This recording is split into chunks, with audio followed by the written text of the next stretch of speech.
Hello, my darling, and welcome to today's story time. If you like what you hear, please make sure to like, comment, and subscribe. But now, on with our story time. The next January, gossips were mildly interested in the fact that Lavinia's child had commenced to talk at the age of only 11 months. His speech was somewhat remarkable, both because of its difference from the ordinary accents of the region, and because it displayed a freedom from infantile lip-sync of which many children of 3 or 4 might well be proud. The boy was not talkative, yet when he spoke, he seemed to reflect some elusive element wholly unpossessed by Dunwich and its denizens. The strangeness did not reside in what he said, or even in the simple idioms that he used, but seemed vaguely linked with his intonation or with the internal organs that produced the spoken sounds. His facial aspect, too, was remarkable for its maturity, for though he shared his mother and grandfather's chinlessness, his firm and precociously shaped nose, united with the expression of his large, dark, almost Latin eyes, to give him an air of quasi-adulthood and well-nigh preternatural intelligence. He was, however, exceedingly ugly despite his appearance of brilliancy. There seemed something strange about him. His skin and hair, not entirely human-looking, oddly elongated ears. He was soon disliked, even more decidedly than his mother and grandsire, and all conjectures about him were spiced with references to the bygone magic of Old Whateley, when he shrieked the dreadful name of Yog-Sothoth in the midst of a circle of stones, with a great book open in his arms before him. Dogs abhorred the boy, and he was always obliged to take various defensive measures against their barking menace. Meanwhile, Old Whateley continued to buy cattle without measurably increasing the size of his herd. He also cut timber and began to repair the unused parts of his house, a spacious, peaked roof affair whose rear end was buried entirely in the rocky hillside, and whose 3 least ruined ground floor rooms had always been sufficient for himself and his daughter. There must have been prodigious reserves of strength in the old man to enable him to accomplish so much hard labor, and though he still babbled dementedly at times, his carpentry seemed to show the effects of sound calculation. It had already begun as soon as Wilbur was born, when one of the many tool sheds had been put suddenly in order, clapboarded, and fitted with a stout, fresh lock. Now, in restoring the abandoned upper story of the house, he was a no less thorough craftsman. His mania showed itself only in his tight boarding up of all of the windows in the reclaimed section, though many declared that it was a crazy thing to bother with the reclamation at all. Less inexplicable was his fitting up of another downstairs room for his new grandson, a room which several callers saw, though no one was ever admitted to the closely boarded upper story. The chamber he lined with tall, firm shelving, along which he began to gradually arrange, in apparently careful order, all the rotting ancient books and parts of books which during his own day had been heaped promiscuously in odd corners of various rooms. "I made use of 'em," he would say, as he tried to mend a torn black leather page with paste, this which he prepared with a rusty kitchen stove. But the boys fittin' to make better use of 'em. he'd overhave him as well sought as he kin, for they're going to be all of his learning. When Wilbur was a year and 7 months old, in September of 1914, his size and accomplishments were almost alarming. He had grown as large as a child of 4, and was a fluent and incredibly intelligent talker. He ran freely about the fields and hills, and accompanied his mother on all of her wanderings. At home, he would pore diligently over strange pictures and charts in his grandfather's books, while Old Whateley would instruct and chastise him through long, hushed afternoons. By this time, the restoration of the house was finished, and those who watched it wondered why one of the upper windows had been made into a solid plank door. It was a window in the rear of the east gable end, close against the hill, and no one could imagine why a cleated wooden runway was built up to it from the ground. About the period of this work's completion, people noticed that the old tool house, tightly locked and windowlessly clapboarded since Wilbur's birth, had been abandoned once again.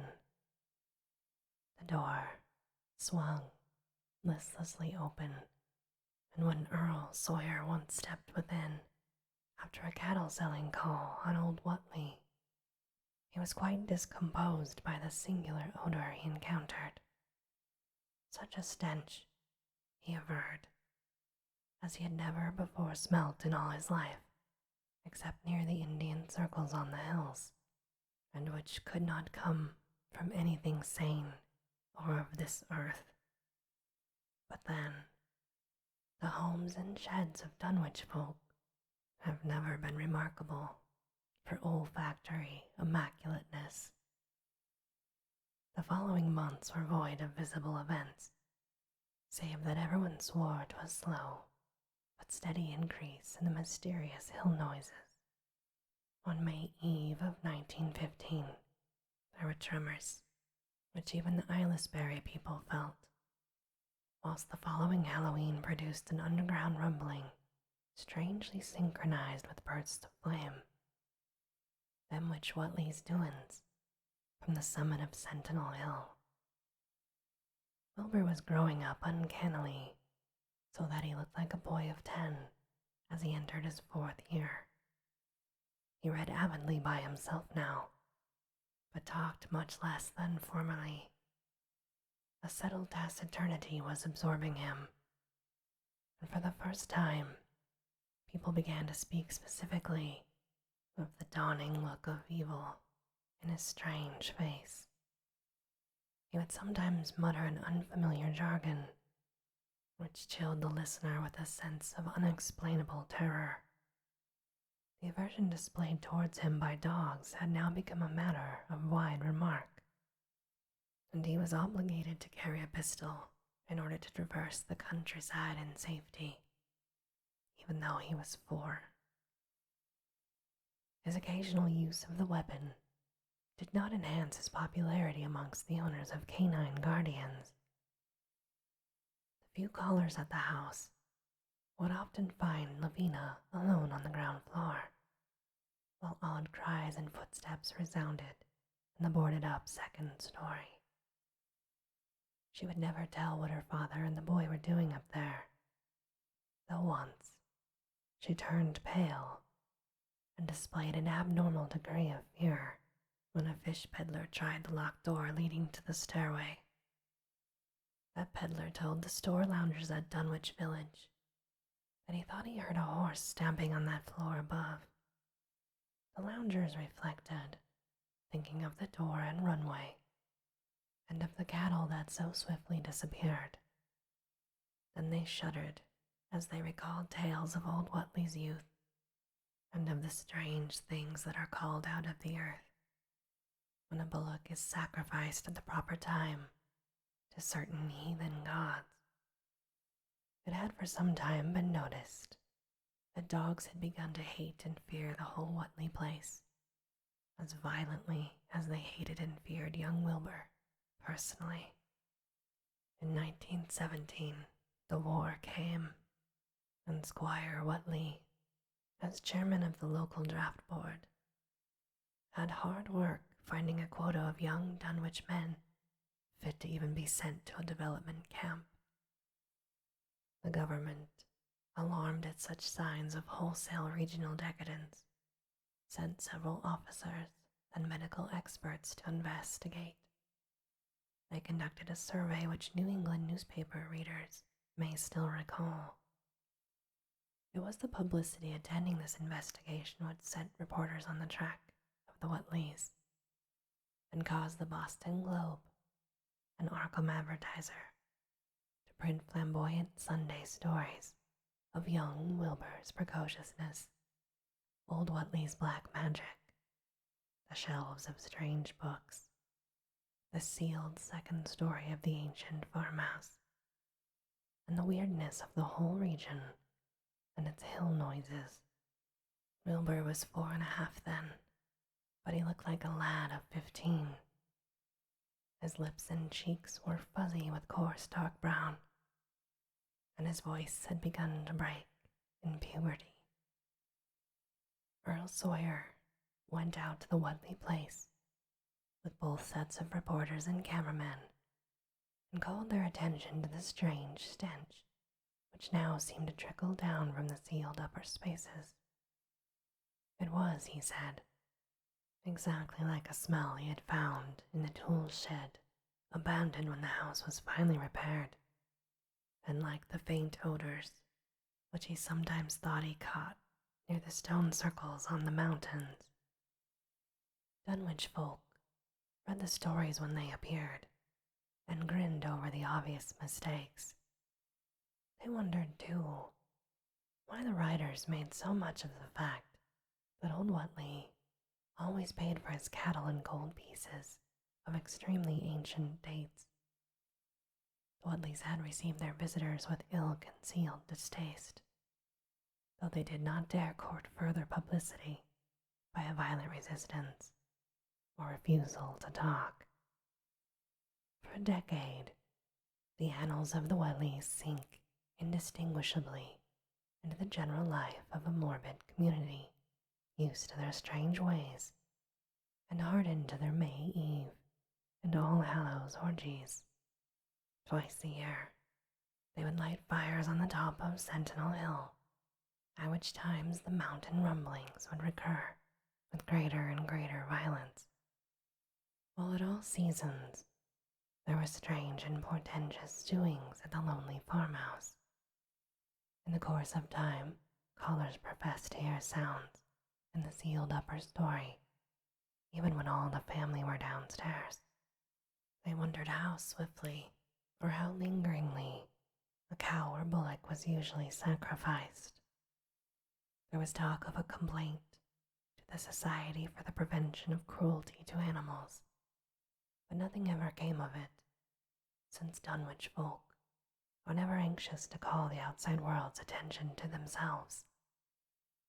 About 1923, when Wilbur was a boy of 10, whose mind, voice, stature, and bearded face gave all the impressions of maturity, a second great siege of carpentry went on at the old house.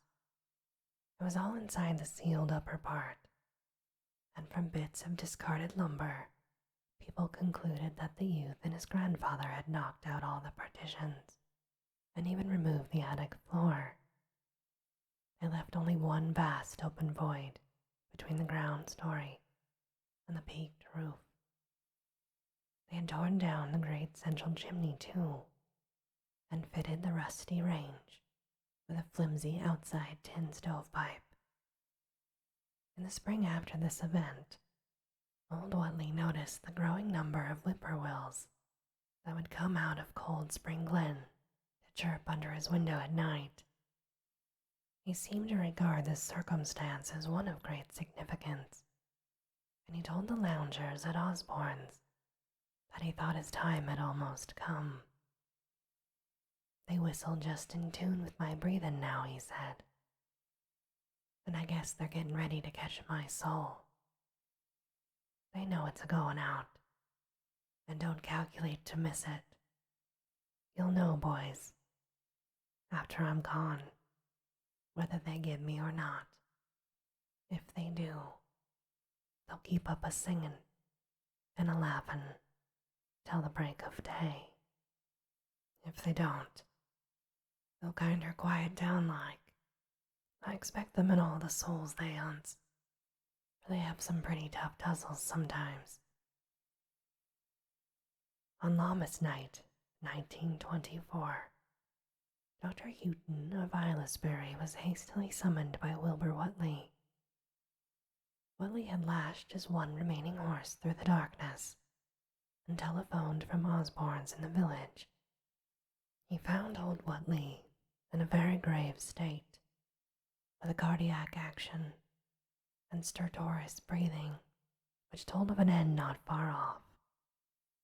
The shapeless albino daughter, an oddly bearded grandson, stood by the bedside, whilst from the vacant abyss overhead there came a disquieting suggestion of rhythmical surging or lapping, as of the waves on some level beach. The doctor, though, was chiefly disturbed by the chattering night birds outside, a seemingly limitless legion of whippoorwills that cried their endless message in repetitions timed diabolically to the wheezing gasps of the dying man. It was uncanny and unnatural, too much, thought Dr. Houghton, like the whole of the region he had entered so reluctantly in response to this urgent call. Toward 1 o'clock, old Whateley gained consciousness and interrupted his wheezing to choke out a few words to his grandson. More space, Willie. More space soon. You grow, and that grows faster. It'll be ready to serve ye soon, my boy. Open up the gates to Yog-Sothoth with a long chant that you'll find on page 751 of the complete edition, and then put a match to the prison. Fire from earth, can't burn it nohow. He was obviously quite mad. After a pause, during which the flock of whippoorwills outside adjusted their cries to the altered tempo, there were some indications of the strange hill noises still coming from far off. He spoke again. Feed it regular, Willie, and mind the quantity, but don't let it grow too fast for the place. For if it busts quarters, or gets out before ye opens to Yog-Sothoth, it's all over and no use. Only them from beyond can make it multiply and work. Only them, the old ones, as wants to come back. But speech gave way to gasps again, and Lavinia screamed at the way the whippoorwills followed the change. It was the same for more than an hour when the final, throaty rattle came. The doctor drew shrunken lids over the glazing gray eyes as the tumult of birds faded imperceptibly into silence. Lavinia sobbed, but Wilbur only chuckled whilst the hill noises rumbled faintly. They didn't get 'em, he muttered in his heavy bass voice. Wilbur was by this time a scholar of really tremendous erudition. He had a one-sided way, and was quietly known by correspondence to many librarians in distant places where rare and forbidden books of old days are kept. He was more and more hated and dreaded around Dunwich because of certain youthful disappearances, which suspicion laid vaguely at his door, but was always able to silence inquiry through fear, or through use of that fund of old-time gold which still, as in his grandfather's time, went forth regularly and increasingly for cattle buying. He was now tremendously mature of aspect, and his height, having reached the normal adult limit, seemed inclined to wax beyond that figure. In 1925, when a scholarly correspondent from Miskatonic University called upon him one day and departed pale and puzzled, he was fully 6¾ feet tall. Through all the years, Wilbur had treated his half-deformed albino mother with growing contempt, finally forbidding her to go with him to the hills on May Eve and Hallowmass. And in 1926, the poor creature complained to Mamie Bishop of being afraid of him. "There's more about him than I can tell you, Mamie," she said. "And nowadays, there's more than what I know myself. I vow, I don't know what he wants, nor what he's trying to do." That Halloween, the hill noises sounded louder than ever, and fire burned on Sentinel Hill as usual, but people paid more attention to the rhythmical screaming of vast flocks of unnaturally belated whippoorwills, which seemed to be assembled near the unlighted Whateley farmhouse. After midnight, their shrill notes burst into a kind of pandemonic cachinnation, which filled all the countryside, and not until dawn did they finally quiet down, when they vanished, hurrying southward, where they were fully a month overdue. What this meant, no one could quite be certain until later. None of the country folk seemed to have died, but poor Lavinia Whateley, the twisted albino, was never seen again. And this, my darling, ends our story time for today. As always, I hope that you have very sweet and creepy dreams. Good night.